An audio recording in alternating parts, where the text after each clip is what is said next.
बदले की आग में हदें पार कर रही हो कामिनी। शनाया की आवाज पूरे कैबिन में गूंज उठी। खुद आहान ने ना अपनी बीवी को इस तरह गरजते हुए नहीं देखा था। नाक तो रगड़नी ही होगी शनाया, वो भी मेरे पति के कदमों में गिर के। कामिनी के चेहरे पर एक कुटिल सी मुस्कान थी। अपने पति से कहो, हाथ जोड़कर तुम्हारे प्रोजेक्ट पास होने की भीख मांगे और नाक रगड़े मेरे पति के कदमों में। अभी के अभी। ये कैसी अनयूजुअल डिमांड थी? क्या चाहती थी कामिनी और ये क्यों कर रही थी? क्या हासिल होगा उसे आहान की बेइज्जती करवाकर? Hello everyone, welcome back to the channel. पिछले एपिसोड में हमने जाना था कि कैसे शनाया के दादाजी ने सिर्फ और सिर्फ आहान के कहने पर एक और चांस दिया था शनाया को। शनाया गिल कंस्ट्रक्शंस का प्रोजेक्ट अप्रूव करवाने म्युनिसिपल कॉर्पोरेशन आई थी, तो उसे पता चला कि उसका प्रोजेक्ट रिजेक्ट हुआ था उसकी कॉलेज टाइम की बेस्ट फ्रेंड कामिनी की वजह से।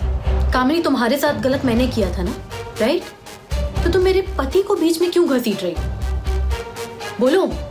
शनाया कामिनी को समझाने की हर पॉसिबल कोशिश कर रही थी, पर कामिनी उस पर मानो बदला लेने का ना जुनून सवार था। बेइज्जती का बदला बेइज्जती। शनाया, तुम्हें भी तो मालूम हो कि जब अपने पति की अपनी आंखों के सामने इंसल्ट होती है ना, तो एक बीवी को कैसा लगता है। कामिनी की आंखों में एक अजीब सी चमक थी। किसी ने सच कहा है कि बदला इंसान से उसकी इंसानियत छीन लेता है। शनाया कुछ बोल पाती इससे पहले आहान बीच में कूद पड़ा। उसे लगा कि अगर उसके हाथ जोड़ने से, नाक रगड़ने से शनाया का करियर बच सकता है तो यही सही। आहान ने कामिनी के हस्बैंड के आगे हाथ जोड़कर रिक्वेस्ट की, प्लीज शनाया का प्रोजेक्ट अप्रूव कर दीजिए। उसने बहुत बहुत मेहनत की है, मैं आपसे उसकी तरफ से माफी मांगता हूं। आहान आगे बढ़कर झुकने लगा तो शनाया से देखा नहीं गया। वो बस रोती हुई वहां से बाहर चली गई, उस कैबिन से निकल गई। कभी उसे दुख होता ये सोचकर कि आहान जैसे अच्छे इंसान को आज उसकी वजह से ये सब करना पड़ रहा है, ये सब सहना पड़ रहा है, तो कभी ये सोचकर गुस्सा आता कि काश आहान भी अमीर और पावरफुल होता। रईस लोगों के साथ कोई ऐसा व्यवहार नहीं कर पाता ना। थोड़ी देर बाद आहान भी कैबिन से बाहर आ गया और बिना शनाया की तरफ देखे सीधा कार में जाकर बैठ गया। आहान के पीछे पीछे कामिनी भी बाहर आई और शनाया को अप्रूव्ड फाइल पकड़ाते हुए बोली, बहुत अच्छी किस्मत है तुम्हारी, बहुत अच्छी किस्मत है शनाया, जो आहान जैसा पति मिला तुम्हें। But you know what, you don't deserve him. Shanaya ने झट से कामिनी के हाथ से फाइल खींची और वो भागती हुई कार की तरफ गई। उसे बस कैसे भी करके ना आहान का चेहरा देखना था। पता नहीं प्यार था या हमदर्दी, उसे आहान का दुख बर्दाश्त नहीं हो रहा था। कार का दरवाजा खोलते ही शनाया कुछ बोल ही नहीं पाई। वो बस चुपचाप गाड़ी के अंदर बैठ गई और आहान की तरफ देखने लगी। दोनों की नजरें टकराई, जैसे कि प्यार की मौन सहमति दे रही हो। पर फिर आहान ने अचानक से मुंह फेर लिया। जब तक वो दोनों घर पहुंचे, गिल परिवार को पता चल चुका था कि शनाया ने प्रोजेक्ट अप्रूव करवा लिया है। दादाजी ने भी फोन किया बधाई देने के लिए और साथ ही साथ बताया कि प्रोजेक्ट अप्रूव होने की खुशी में शाम को घर पर पार्टी रखी है और आहान और शनाया दोनों ही इनवाइटेड है इस पार्टी में। पार्टी में बड़े बड़े लोग आएंगे और आप वहां मेरे हस्बैंड की हैसियत से जाओगे तो प्लीज प्लीज कुछ अच्छा पहनना। मैं नहीं चाहती कि किसी को भी कोई भी मौका मिले कुछ भी बोलने का। आपके लिए नया सूट मंगवाया है।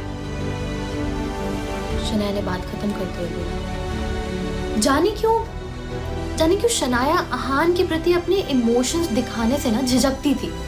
जब भी उसका दिल कमजोर पड़ने लगता, अपने आप जुबान और भी कड़वी हो जाती। पता नहीं क्या था। आहान और शनाया पार्टी में टाइम से पहुंच गए। अंदर एंटर होते ही शनाया ने आहान से दूरी बना ली। खैर, वैसे भी इस टाइप की पार्टीज में ना आहान को ज्यादा कोई इंटरेस्ट था नहीं, ना ही उसे पसंद थी। वो हाथ में ड्रिंक लिए पीछे वाले गार्डन में जाकर बैठ गया। उधर अंधेरा भी था और ज्यादा लोग भी नहीं थे। It's so sad. तभी किसी ने आहान के कंधे पर हाथ रखते हुए कहा। उसने मुड़कर देखा तो शनाया का कजिन शौर्य चेहरे पर मुस्कान लिए खड़ा था। Mind if I join you? Aahan ने ना हाँ कहा ना मना किया। आहान एक्चुअली मुझे लगता है उससे बात ही नहीं करना चाहता था। शौर्य उसके पास बेंच पर आकर बैठ गया और लगभग फुसफुसाते हुए बोला, मुझे बड़ा दुख है, बड़ा दुख हुआ। मतलब आपने क्या नहीं कर दिया। आपने शनाया के लिए भीख तक मांग ली और उसे देखो, उसका एटीट्यूड कम होने के बजाय बढ़ता ही जा रहा है। आहान वहां से उठकर जाने ही लगा, तभी उसकी साली शगुन, उसकी आवाज आई, यू डिजर्व बेटर। जीजा जी, शनाया आपकी कितनी बेइज्जती करती है। आप में जरा भी मर्दानगी नहीं है क्या? क्यों सहन करते हो? शगुन ने आहान के पास आकर कहा। आहान ने नजरें दौड़ाई देखने के लिए कि शनाया कहाँ है, तो वो थोड़ा दूर दादाजी के पास खड़ी थी और उनके हटते ही शगुन का पति गौरव शनाया की तरफ बढ़ा। अब गौरव हमेशा से शनाया को पसंद करता था। He always had a thing for Shanaya. अगर उसकी शादी हो गई शगुन के साथ। इधर आहान शनाया के पास जाने लगा तो शौर्य ने उसका रास्ता रोक लिया। अच्छा जाने दो सब बातें। आहान, आई एम सॉरी अगर मैंने तुम्हें कभी भी हर्ट किया हो, परेशान किया हो। आई थिंक हमें नए सिरे से शुरुआत करनी चाहिए। Yeah this is what I think. Aahan को मालूम था कि शौर्य ना ये सुधरने वालों में से नहीं है, बिल्कुल भी नहीं। पर वो उसके तमाशे का हिस्सा नहीं बनना चाहता था। वो जितना हो सके उतना ड्रामा अवॉइड करना चाहता था। उतने में ही शगुन बोली, जीजा जी आज ये सूट कहाँ से मारा? ओह, लगता है निकम्मा पति अपनी बीवी से पैसे लेने लगा है, उसके पैसों पर पलने लगा है। वरना आपकी तो औकात भी कहाँ है इतने महंगे सूट की तरफ देखने की भी। शगुन जहर उगलती हुई दोबारा आहान के सामने आ खड़ी। शगुन, तुम बदतमीजी की ना लिमिट क्रॉस कर रही हो। अगर मैंने दादाजी को जाकर बता दिया ना तो सोचो तुम्हारा क्या हाल होगा। शौर्य ने गरजते हुए कहा। अब पता नहीं है शौर्य की डांट का असर था या दादाजी का खौफ। शगुन वहां से चुपचाप चली गई। Not very much like Shagun, but या आहान और शौर्य काफी देर तक बैठकर बातें करते रहे। एक पल के लिए मानो आहान को लगा कि सच में शौर्य इतना बुरा इंसान नहीं है। मे बी ये जो आपस का कंपटीशन है, जेलेसी है, उसकी वजह से सारे कजिन्स आपस में लड़ते हैं। हमारी दोस्ती की नई शुरुआत सेलिब्रेट करते हैं, ठीक है? कहते हुए शौर्य ने वेटर से 2 ग्लासेस लिए और एक आहान की तरफ बढ़ा दिया। जाम से जाम टकरा, चीयर्स करते हुए वो दोनों डांस फ्लोर की तरफ बढ़ने लगे। पर तभी आहान का सर घूमने लगा। उसने मन में सोचा कि अभी तो एक ही पैग पिया है, इतने नशे होना पॉसिबल नहीं है, सिर्फ एक पैग ही तो। धीरे धीरे आहान नशे में बेकाबू होने लगा और शौर्य और शगुन वो दोनों साथ खड़े हंस रहे थे। शौर्य ने एंकर से माइक लिया और अनाउंस करने लगा, लेडीज एंड जेंटलमैन, आज मैं आपको एक बेहद खास इंसान से मिलाना चाहता हूँ। हमारे घर के सबसे सुशील और सबसे आदर्श दामाद मिस्टर आहान रायजादा। नशे में चूर आहान को अचानक महसूस हुआ कि सबका ध्यान उसकी तरफ। शगुन ने आहान का हाथ पकड़ा और उसने उसको ले जाकर स्टेज पर खड़ा कर दिया और उसके हाथ में माइक पकड़ा। आहान ने लड़खड़ाती हुई आवाज में बोलना शुरू किया। पता नहीं ये शराब का असर था, ये दिल की छुपी हुई भड़ास। उसने मानो अपने अंदर जो इतने समय से ज्वालामुखी रखा था उसे फटने का मौका दे दिया। उसने शुरू किया, साले साहब, सबसे पहले मैं तुम्हारे बारे में बताता हूँ।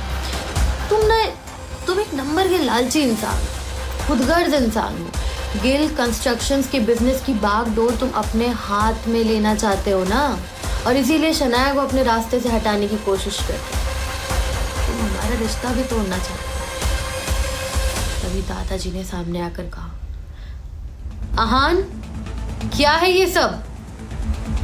ऑफ कोर्स जितने भी लोग वहाँ आहान को जानते थे उनके लिए बहुत नया था। आहान ने बहुत कोशिश करी कि अपने आप को रोक ले, कुछ ना बोले, काबू में कर ले खुद को, पर उसकी जुबान पर उसका कंट्रोल ही नहीं था।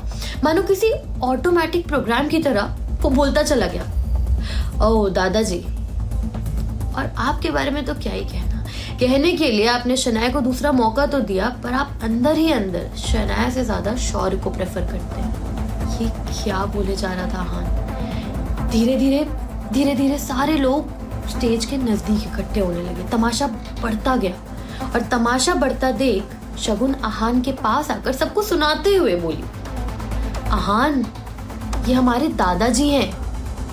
आहान से रहा नहीं गया, वो फिर बोल पड़ा, और हाँ शगुन, मुझे पता है कि शनाया के खिलाफ अब तुम और शौर्य एक हो चुके हो। तुम दोनों मुझे बेइज्जत करने के लिए ये प्लान बनाए और उसी के तहत मुझे इतनी शराब पिला दी, मगर शनाया के साथ मैं खड़ा और मेरे रहते हुए शनाया को कोई कुछ नहीं कर सकता, कोई कुछ नहीं बिगाड़ सकता उसका। शनाया के बारे में सोचकर आहान की आंखें नम हो गई। प्यार तो करता है आहान शनाया से। शनाया आ चुकी थी तब तक। शनाया ही है जो तुम सबसे ज्यादा टैलेंटेड है, वो सभी का ख्याल रखती है, अपने फैमिली बिजनेस वही सोचती है सबसे ज्यादा, उसी को फिक्र है। अब तक शनाया भी वहां आ चुकी थी और तभी शौर्य आहान के करीब आया और उसका हाथ पकड़कर बोला, बहुत बेइज्जती करवा चुके आप हम लोग की, अब बेहतर यही होगा कि आप जल्द से जल्द यहाँ से निकलें। और ये कहकर उसने आहान को जोर से धक्का मारा और वो लड़खड़ाता हुआ सामने खड़ी शनाया के कदमों में जा गिरा। शनाया की आंखों में मानो अंगारे उतर आए थे, किसी ज्वालामुखी की तरह किसी भी वक्त फटने के लिए तैयार थी। क्या होगा आहान के इस तमाशे का अंजाम? क्या शौर्य और शगुन हो जाएंगे कामयाब? कौन सा नया मोड़ लेगा अब आहान और शनाया का रिश्ता? इन्हीं सब सवालों के जवाब के साथ हम मिलेंगे नेक्स्ट एपिसोड में। Stay tuned. ऐसी ही इंटरेस्टिंग और दिलचस्प कहानियों के लिए make sure you subscribe to our channel कहानियां विद प्रांजलि।